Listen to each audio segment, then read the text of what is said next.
Riley Leonard takes a knee. It's one of the biggest wins in Duke football history. Down goes Clemson.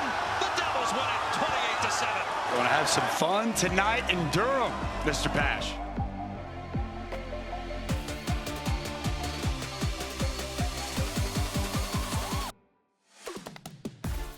Hello, everyone. Welcome back to the Blue Devil Blitz. I'm your host, Ranjan Jindal, here joined by my co-host, Caleb Dudley. Caleb, spring football's here, man. How are you doing? Yeah, I'm excited. Another season. Here we go. Another season. Glad to be back. We're joined by two very special first-time guests on the Blue Devil Blitz. Two of our writers, Ryan Hamner and Alex Min, are joining us today. Thank you guys for joining us. Thanks for having us on. Yeah, thank you. So we're going to start off today and give a recap of Duke's blue and white game. Alex and Ryan were both there in coverage. And then we're going to talk about kind of recapping the offseason in both the ACC and the country and look ahead to the 2025 season for Duke. It's an exciting schedule ahead. So, should be a fun episode to preview some football. But first, this podcast is brought to you by Duke Stores. Support your favorite Duke team. Duke Stores is home to the only collection of merchandise brought to you straight from Duke University. Go to shop.duke.edu for all of your Duke merch. All right, so just a quick recap of the offseason. I think the biggest move for the Blue Devils was a quarterback change. Malik Murphy, after 1 year, had left, and he committed to Oregon State. And Duke brought in Darian Mensah from Tulane. A little bit more mobility in the pocket, can throw the ball. He impressed in the spring game as well. I'm sure we'll dive into that. Not too busy in the portal for the Blue Devils, but did pick up a couple pieces and lost some, and I know we'll dive into that. But let's start with the spring game. Ryan, I'll start with you. Kind of just overall takeaways. What were some things that impressed you from Duke? Obviously, limited in this format. It was kind of a glorified scrimmage. The blue team offense, I guess, won 38-26 for what that's worth. But yeah, what were some of your takeaways from that game? Yeah, I think one of the third things to think about is obviously Darian Mensah. Mm-hmm. The first set of series that he came in on, it was a clear difference, I think, in a way that from a lot of us, what we saw last year with Malik Murphy. Mensah was able to take off on some runs, really show off his arm. I think that's something that people may have overlooked, and it was good to see him having good pocket presence, I think, even after just 15 practices here in Durham. Yeah, Alex, what about you? Yeah, I mean, I was really excited to see Mensah, of course, but also really interested to see what would be going on in the wide receiver room with the departures of Jordan Moore, Eli Pancol. Manny Diaz spoke a little about it after the game, but need guys like Brown and Samir Hagans to step up, and I think they flashed a lot of potential in the spring game. Yeah, Caleb, I know Alex mentioned that wide receiver room, but this offense is going to go through a lot of changes, especially with the departures of Moore and Pancol. When you look at this offense as a whole and things of the spring game, what are some of your takeaways, and what are you looking to see this offense do moving forward this season? Yeah, I think it's definitely going to be a different look. Obviously, Jordan Moore and Eli Pancol were at Duke for a long time and very consistent with a lot of big numbers. But I think Coach Diaz has faith in the young guys they have. Quishon Brown had a great season last year. Yeah. It seems to be even better this spring, and definitely gives Mensah a good deep threat to go to. Hagans has been really solid while he's been in Durham as well. So I think, you got to kind of round out that roster somewhere. They brought in a couple guys in the transfer portal, which we'll get to later. You have some young guys like Chase Tower, who they brought in and think highly of. So I think, it'll be different, but I think they definitely have still the roster to do it. And then at running back, they have Jacquez Moore back and Peyton Jones back. Not too worried there. And then, as long as O-line has a lot of continuity as well. So as long as, they can Mensah can get the offense under his belt, and they can grow over the summer, they should be in a decent spot. Yeah, interesting about that running back room. Diaz had mentioned how important it was to get Jacquez Moore back because of, he's just so banged up throughout the year. And the Blue Devils were never really able to get a consistent running game. Star Thomas had flashes of brilliance, and so did Peyton Jones at times. But Jacquez Moore is the leader of this backfield. I also know that there's a couple others that stepped up. Anderson Castle from App State and Nate Shepard, the freshman in the spring game. And you bring in a new running backs coach to kind of lead that room, so that's going to be interesting. Alex or Ryan, did you notice anything from that running backs room in the spring game that impressed you? Yeah, they had what really stood out to me was the different kind of sort of dynamics to their play. I think Anderson Castle was a typical kind of bruising running back. He really embraced contact, even if it was just a spring exhibition game, whereas Nate Shepard, his acceleration was kind of stood out to me. He could really turn the corner and just go. So we'll see how many snaps those guys get come fall, but I think that's a really interesting dynamic, and I think they'll play off each other really well. Yeah, that's great. As many many fresh legs in the backfield as you can have is always a good thing, and I think you will see a lot of that rotation now that you have the luxury of that. Let's quickly flip to the other side of the ball. On the defensive end, you had some leaders leave, but you still have a lot of great talent across the board. Obviously, Diaz is such a defensive-minded coach, and Jonathan Patke's defenses has their unique style, right? They're going to come after you. They're going to bring pressure. They're not going to be afraid to do that. What did you guys see from the defense this game? Obviously, they're kind of limited in what they can do because of the format, but I'm sure there are still some standouts there, Ryan. Yeah, I mean, we weren't seeing a lot of actual snaps because quarterbacks were just kind of standing there, but there were plenty of pressures, plenty of times where it was clear that the Duke defense is going to be as good as it's always been the past few years. And so that's really good to see. I think Diaz has really just solidified his spot, and I think a lot of that comes to do with, the weight room, the defensive coaches that he has, and so I think it's going to be another good year. Yeah. Yeah, I agree. I think the continuity, obviously you have Chandler Rivers starting at cornerback, and he's just going to be a lockdown presence. And even though some of the grad transfers left in the linebacker room, I think that might be my biggest question, at least how they can replace that. You have Nick Morris coming back from a big injury last year. That'll be huge.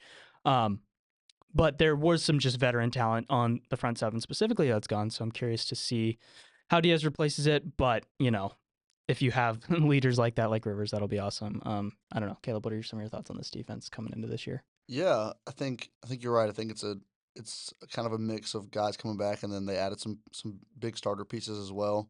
You mentioned Rivers, Kamari Robinson's back as well. They added Jaden Francois to kind of round out from Utah State to kind of round out the corner room. Hopefully, safety obviously Jalen Stinson's gone. You bring in Cale Weaver from Sam Houston State. He had 97 tackles last year. There you go. For the Bearcats. And then D-line, you still have Wes Williams, you still have E.J. Anthony, you still have Aaron Hall. You bring in Josiah Green from Dartmouth to kind of round out that Kendi Charles role from last year. Yeah. I think I know I heard his name a couple times at the spring game as well. So he's all Ivy first team last year. So I think the defense, you have Bryce Davis coming in and Bradley Gompers, probably the two best recruits Duke's ever got. So I think they expect Gompers to kind of fill a pretty big role in the linebacker room, and then Davis to kind of get in rotational pass rush as well. So bright future for Duke there on defense. Yeah, I forgot about that young talent as well. I don't know how I did, but that's going to be big for Diaz and this defense. And you're right, that was a good kind of rundown of some of the transfers Duke has brought in. You can check them all out on our live tracker on the website, one of our multiple live trackers. But we have all of the transfers who have left and came in, as well as a quick recap of the coaching change.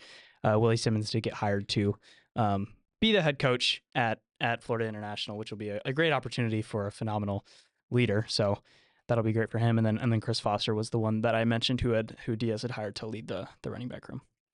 All right. Any final thoughts on spring game before we move on to next year? No? All right. So the schedule coming in this year is it's a good one. I think it has its combination of marquee matchups. The non-conference, I think, is a little bit more difficult than it was last year, so it'll present some challenges at least. Are there any? Well, we'll just go around and maybe say a game or a matchup that we're watching for, whether it be someone that could be a 50-50 matchup for Duke, or a big game, or a momentum shifter earlier. Caleb, I'll start with you on this one. Is there a game in particular that you're looking at that you think could be big for Duke in that season? Yeah, I'll take the easy way out here. I think at Tulane is just going to be a fun one. Yeah. Obviously they're not too happy that their quarterback got lured into the portal and came to Duke, and so I think there'll be a lot of animosity there, and it'll be interesting. It's early in the season. It's at Tulane, so I think it'll be a cool experience to go to New Orleans in September, but. I don't think the Green Wave will be too pleased about Minter coming and taking snaps for Duke. So it'll be fun. I'm sure he'll have he'll be fired up to play as well. So it'll be an interesting game, and I'm sure the fanfare around it will be fun. And Summerall's still there, right? Leading. I think so. I think so. Yeah. So yeah, he's at. They had a good team last year. They lost a lot of their guys to the portal. I feel like, but obviously they'll it's still going to be a better team in the AAC. So it should be still a tough game. Yeah, I wrote non-conference matchup early for sure. Brian, what about you?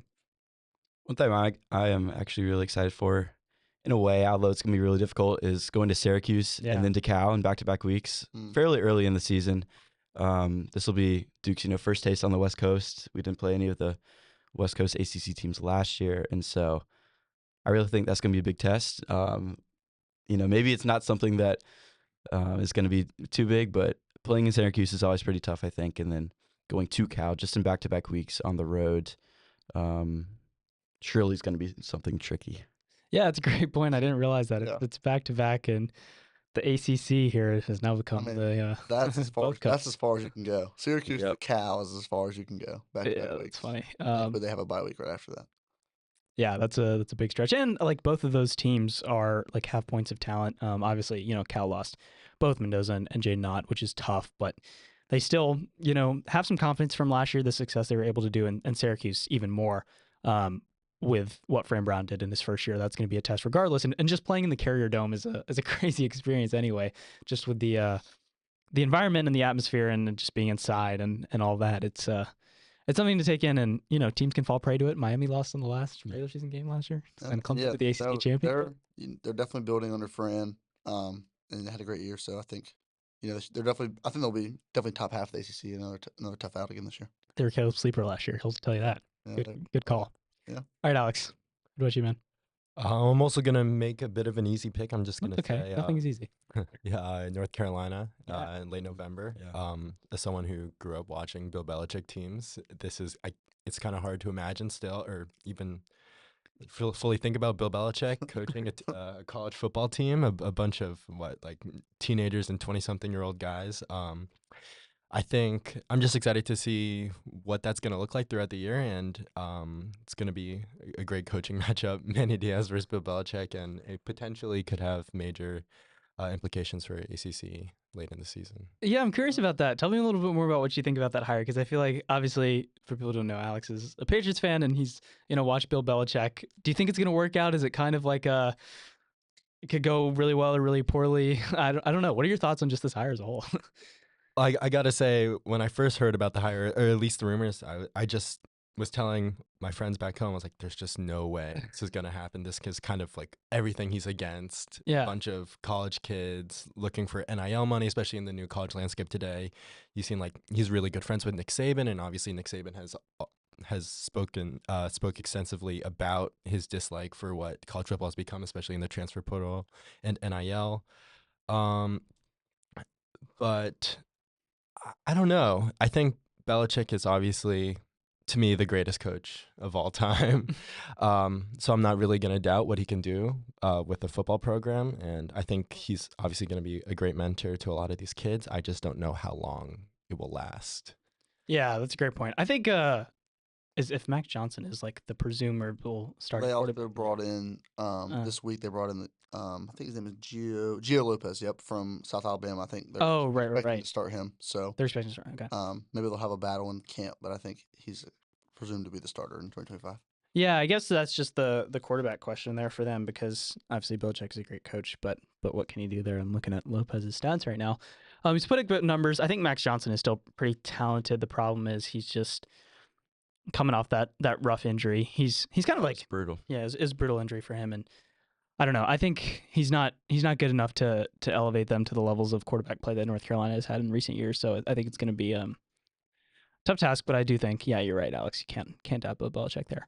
Okay, what do we have left on the schedule here? Oh, I'll point out a couple ones. I think we're looking at a lot of tough road matchups, but a few home ones for Duke that could be big momentum shifters. One is Illinois. Yeah. That's just the second week of the year, and They're going to be. I mean, if they have Altmaier coming back, and he's Yeah. back. I mean, he's a great quarterback. they're Brett gonna be Bielema is a fantastic Yeah, coach, and I mean that's a tough matchup, and they're a tough style of team to play against. I mean, and they're gonna challenge Duke. They're gonna be just as tough in every way, and they have the experience, they have the continuity, and that'll be something to watch early. And can Duke make Wallace Wade the environment that it wants to be the past couple of years, that it has been for Clemson in the Notre Dame game and other things like that? Can Duke bring that back? Because I think this will be that test that I'm looking for. I'm also curious about that Georgia Tech matchup that's kind of sandwiched in between the cross-country road trip and the trip down to Death Valley. There's a few. It also has bye weeks on either side of it. So Duke essentially plays one game in 4 weeks, and it's that Georgia Tech game. So if it loses bad, that'll be an ugly 4 weeks. But if it wins, it can be some nice momentum there. Obviously, Georgia Tech has Haynes King.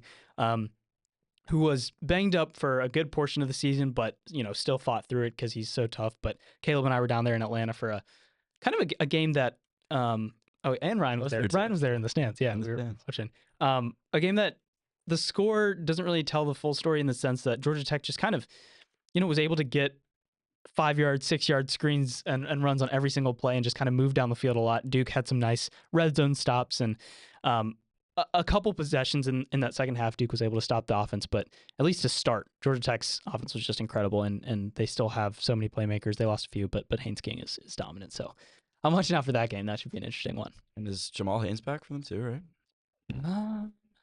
Or did he graduate? It's a good question. Jamal Haynes is back. He is back. I know they lost Singleton to Auburn. Yeah. Right. And and Jamal Haynes a few games didn't play either, but he's so talented, and they have speed, they have talent, they're well coached, so I don't know. But I still think the fact that it's at home and the fact that Duke also has some speed on the offensive end will make it a fun and winnable game. Because I don't know about that Clemson one later. That'll be tough. Nope. Looking at other places on the schedule, you have UConn again, Elon again. Classic. Yeah, classic. Where's Northwestern, man? Northwestern. Surprise. A break. Wake Forest to end the season again. Yep. Caleb will probably be there. Classic rivalry. Certainly. Virginia is always. Duke did not play them last year, did they? No. So 2 years ago, lost to Virginia on the road. Yep, that was. So I'm sure some guys on the roster will still remember that. Virginia, whole different look this year. No Calandria, no Tony Muskett. So we'll see what the Cavaliers come up with. But then, other than that, State at home that's the first SEC game. That's a big one. That's pretty early for an NC State game. I feel like they're usually kind of late October, early November. Last year, Carolina was the first ACC game, and now it's State this year. So 2 years in a row where Duke can make a big statement to open the conference play. And State should be pretty good. Lost Casey Concepcion, obviously. But I mean, CJ Bailey's out there, like CJ's back, talented. And they still have a lot of talent on offense, and then good staff on defense and good roster, so they should be a tough game and fun one to open up conference play. ACC sneaky has a lot of good quarterbacks. I'm like looking through and trying to remember because I keep forgetting who's left the portal, who's into the draft, but I'm looking back and there's some talented players there. They told me last year at media day conference quarterbacks. They were advertising that last year. So maybe they'll keep it going. They had all this promotional material like we got all these quarterbacks projected to go in the draft, and we got all these quarterbacks that threw for 3,000 yards and all this stuff. So maybe they'll be able to do it again this year. Tyler Show. Well, he's gone, but yeah.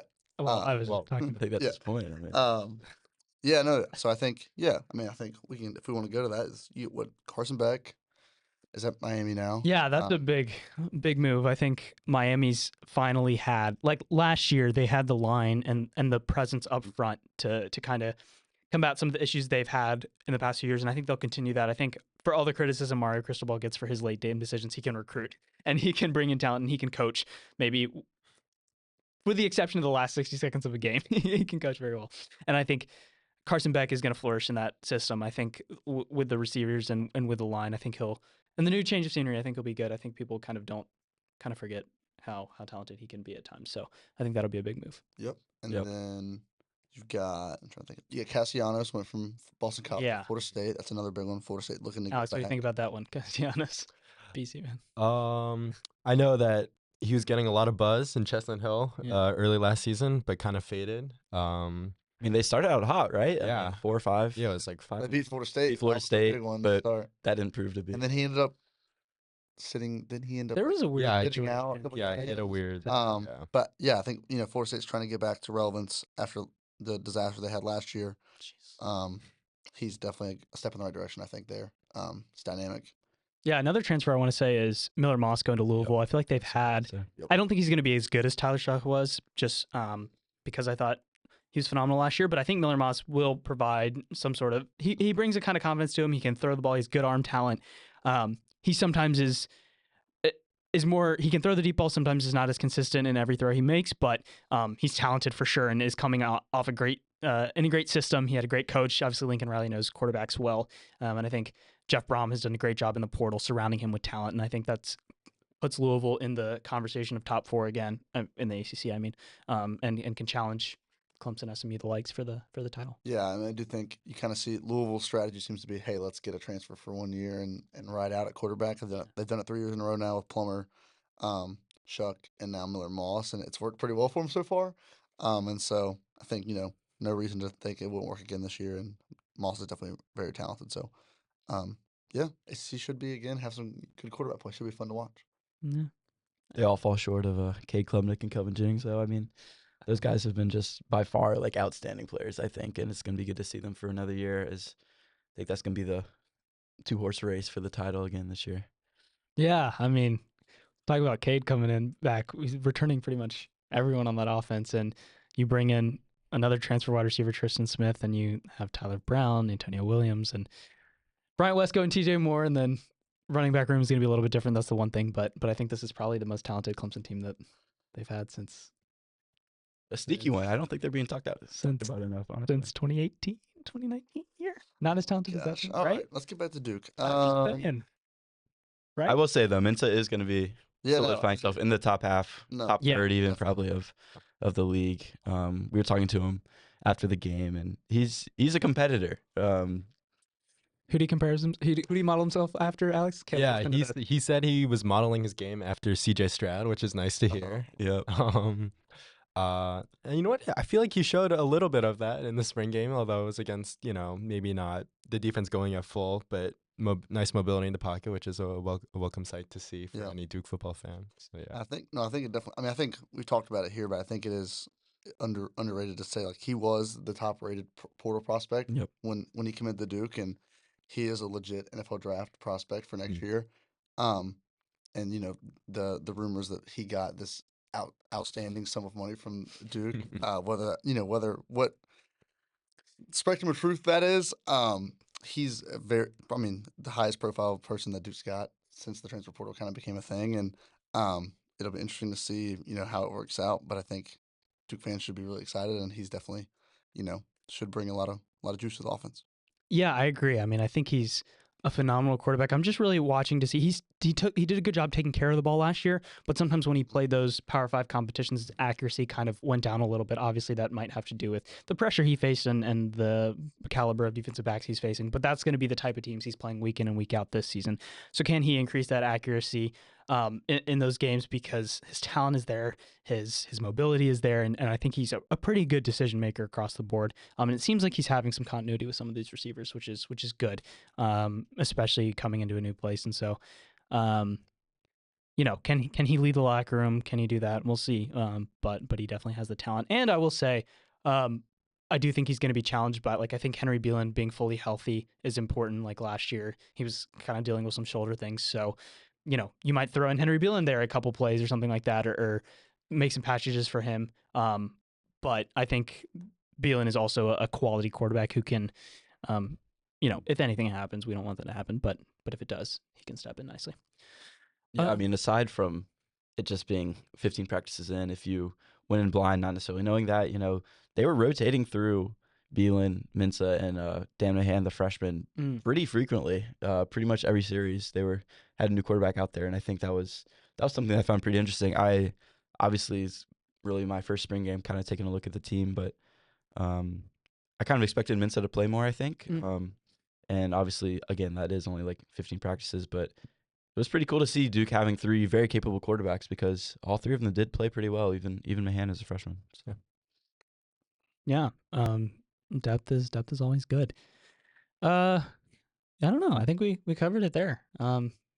It should be a great season ahead. We're going to be having all the coverage for you on our website at dukechronicle.com. We'll have some summer film stuff. We'll also, you can look forward to a preseason print edition in the fall. We'll have probably some good features, columns, all that good stuff. And we'll be there every game, giving you coverage at dukechronicle.com. Follow us on Instagram at the Duke Chronicle. We're increasing our Instagram content and providing some great stuff there. Also, live tweeting and promotion of all our articles. Follow us on X at Chronicle Sports, and Facebook at the Duke Chronicle as well. Yeah. Thank you guys so much for listening. Thank you, Ryan and Alex, for joining us. You guys did a phenomenal job. Caleb, thank you as always. For students, have a good finals week. Enjoy your summer break.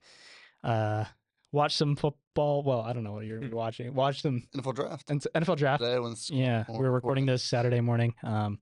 Good luck to all the Duke guys who are entered the NFL draft and maybe will get signed in the portion after it. But yeah, we're so excited to be back in the fall providing you with all our great coverage. But thank you so much for listening, and I hope you guys have a great summer. For Caleb Dudley, I'm Ranjan Jindal. This has been the Blue Devil Blitz.